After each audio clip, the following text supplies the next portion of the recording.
Hi guys, welcome my channel. இன்றைக்கி என்ன video பார்க்க போகிறோன்னா லஞ்ச் பாக்ஸ் வீடியோ தாங்க. வெஜ் ஃப்ரைட் ரைஸும் தொட்டுக்க சாஸ் வந்தாங்க. நம்ம கடையில் ஃப்ரைட் ரைஸ் வாங்கி தரத்துக்கு வீட்லேயே செஞ்சு பசங்களுக்கு கொடுக்கலாங்க. ஹெல்த்தியாகவும் இருக்கும். எப்படி செய்யணும்னு பார்க்கலாமா வாங்க. அதுக்கு அரிசியை ஒரு 1/2 அன் ஹவர் ஊற வச்சுருக்கேங்க. ஊற வச்ச உடனே உல வைக்கிறதுக்கு ஒரு பாத்திரம் வச்சுட்டு நல்லா தண்ணி கொதித்த உடனே ஊற வச்ச அரிசி அதுலேயே போட்டுட்டு தேவையான அளவுக்கு உப்பு போட்டு 3/4 பதம் வரட்டும்னு சொல்லிட்டு வடித்து எடுத்துக்கலாங்க. வடிச்சிட்டு சாதாரணமாக ஆற வச்சாலே போதுங்க. இந்த அளவுக்கு பதம் வந்துச்சு பாருங்கள். 3/4 பதம் வந்தோடனே வடித்து எடுத்துக்கிட்டேன். இப்போது கடாய் வச்சுட்டு ஒரு 4 ஸ்பூன் எண்ணெயை விட்டுக்கலாம். எண்ணெய் நல்லா காஞ்ச உடனே இஞ்சி பூண்டு பேஸ்ட்டு அதையும் இதில் போட்டு நல்லா வதக்கி எடுத்துக்கலாங்க.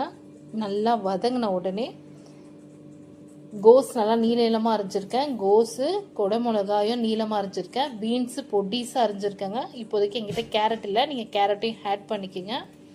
இந்த காயெல்லாம் இதில் போட்டுட்டு ஒரு வதக்கிட்டு தேவையான அளவுக்கு சால்ட்டையும் இதிலே போட்டுக்கலாம்.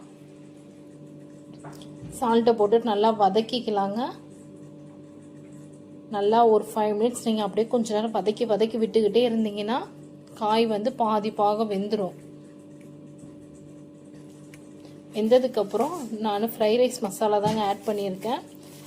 ஃப்ரைட் ரைஸ் மசாலாவையும் இதிலே ஆட் பண்ணி நல்லா வதக்கி எடுத்துக்கலாம். வதக்குனதுக்கப்புறம் நம்ம சாதம் வடித்து வச்சுருந்தோம் வார வச்சு, அந்த அரிசியும் சாப்பாட்டையும் இதிலே போட்டு நல்லா கலரி விட்டுக்கலாங்க.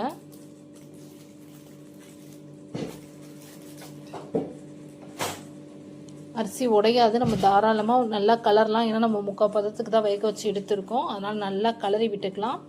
கலரி விட்ட உடனே சோயா சாஸ் ஒரு ஸ்பூன் எடுத்து இதிலே போட்டுட்டு தேவையான அளவு காரத்துக்கு தகுந்தபடி பெப்பர் போட்டுக்கலாம்.